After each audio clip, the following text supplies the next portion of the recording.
Kasus pembunuhan Faiza Soraya oleh anak kandungnya yang masih SD berinisial SAS atau AL masih menjadi misteri.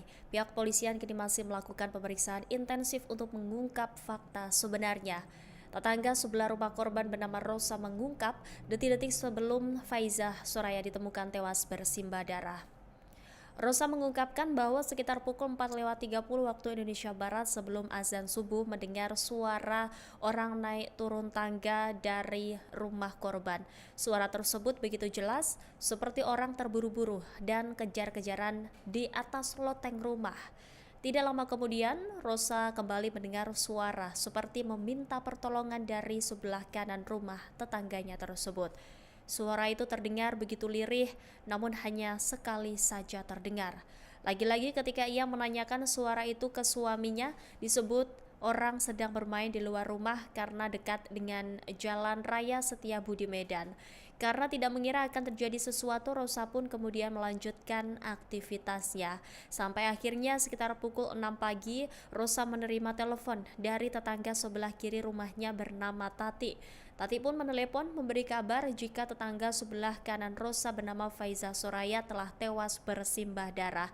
Wanita yang mengenakan hijab berwarna hitam ini pun syok karena tidak menyangka Soraya tewas secara tragis.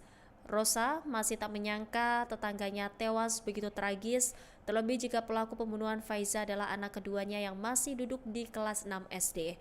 Di sisi lain, Rosa pun enggan menduga-duga siapa pelaku pembunuhan sebenarnya. Namun, Rosa dan warga lainnya tidak percaya jika AL yang masih 12 tahun begitu sadis menusuk-nusuk ibunya hingga tewas. Rosa maupun tetangga lainnya meminta Polrestabes Medan mengusut kasus ini hingga tuntas. Kemudian, polisi juga didesak transparan siapa pelaku sebenarnya dan siapa saja yang terlibat. Begitu juga dengan motifnya, Kapolrestabes Medan yang sudah datang langsung diminta segera mengungkap kepada publik agar tidak muncul opini-opini lain.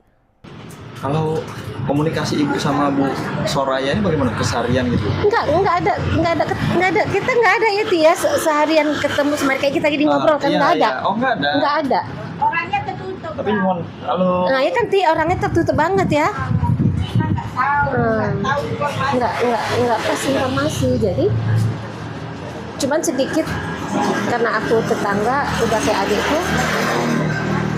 Aku pas ngaji subuh itu mau azan, namanya kita mau sholat subuh kan bangun kan masih kondisi kan nggak paham ya.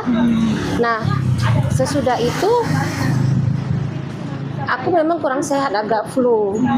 Nah yang aku dengar itu dia kan ada loteng tuh rumahnya, sama kayak aku juga ada loteng, kayak orang kejar-kejaran naik tuh duduk gitu. Nah, kenceng ya? Iya, apaan sih?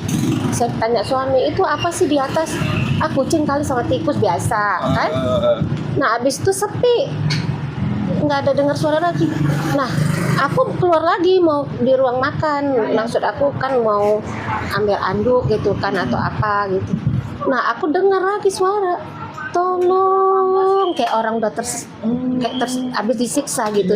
Jadi suaranya tuh kayak sedih ya, Ti. Merintih gitu ya Bu ya? Sekali aja. Ya, oh sekali. Tolong. Nah, apa sih itu? Saya tanya lagi masuk. Mungkin bercanda itu di luar. Ini kan masih pagi gitu kan. Saya nggak pernah duga dia karena dia baik banget ya, Ti. Ramah, baik banget. Kalau nggak dia yang telepon, aku juga nggak tahu serami apa di sini. Nah itulah yang saya dengar. Habis itu kan dibawa ke rumah sakit Bayangkara tuh jenazah mau di otopsi. Pertama di forensik dulu, baru otopsi. Download Tribun X sekarang, menghadirkan lokal menjadi Indonesia.